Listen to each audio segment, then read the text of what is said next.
Une boucle while, c'est utilisé pour répéter l'exécution d'un bloc de code.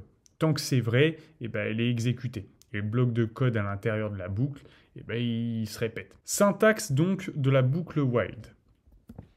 Donc, boucle while. Ça commence comme ça. While, condition, deux points. Et ici, bloc de code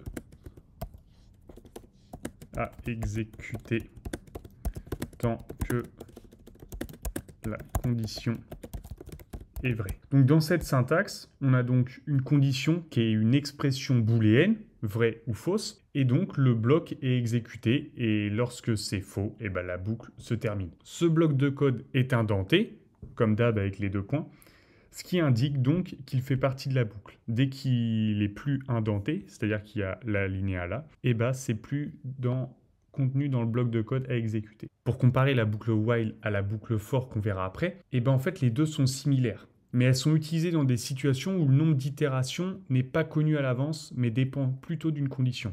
Les boucles for, on va le mettre ici, boucle while, on va le mettre à côté, ça va être plus simple, boucle for. Les boucles for, c'est quand on connaît le nombre d'itérations, donc de fois où ça se répète, et les boucles while, on connaît pas le nombre de fois qu'on répète, donc le nombre d'itérations. Donc par exemple, si tu souhaites répéter une action jusqu'à ce qu'un utilisateur saisisse une réponse spécifique, une boucle while est plus adaptée, car tu ne sais pas encore combien de fois l'utilisateur devra saisir une réponse avant d'obtenir la bonne. Donc on va faire un exemple. Hop. Donc, on va le laisser là. Mettons, while, tant que le compteur, on va le faire en français, tant que le compteur est inférieur à 5, et bah afficher le compteur et deux points, virgule, la valeur du compteur. Dès qu'il l'a affiché, on fait compteur, et là, donc il va afficher le compteur et valeur du compteur. Après qu'il l'aura affiché, on fait compteur plus 1, ça va l'augmenter de 1 à chaque itération. Et donc en fait, dans cet exemple, la boucle while est utilisée pour afficher les valeurs de compteur de 0 à 4.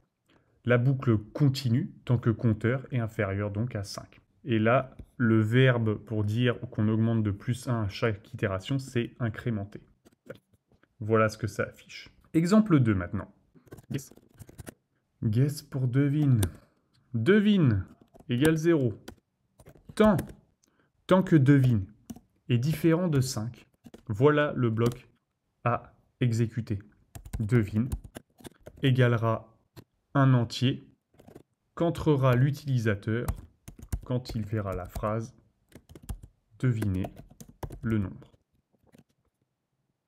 Là, tant qu'il ne l'a pas deviné, il est dans la boucle. Donc on quitte le bloc de code en shootant l'indentation, ce qui signifie que quand il quittera le bloc de code, alors il l'aura trouvé. Donc on félicite, bravo, vous avez deviné le bon nombre. Devinez le nombre 4, devinez le nombre 8, devinez le nombre 6, devinez le nombre 5, bravo, vous avez deviné le nombre. Maintenant, plutôt que de le mettre de façon brute, que ça fasse par exemple un nombre aléatoire compris entre 0 et 100, et que là, plutôt que de nous dire à chaque fois devine le nombre où ça sert un peu à rien, qu'on ne sait pas entre quoi et quoi c'est compris comme nombre, et ben les phrases nous retourneraient par exemple c'est plus bas, c'est plus petit, un peu comme au juste prix, tu vois. Donc dans la prochaine section, on va voir comment faire.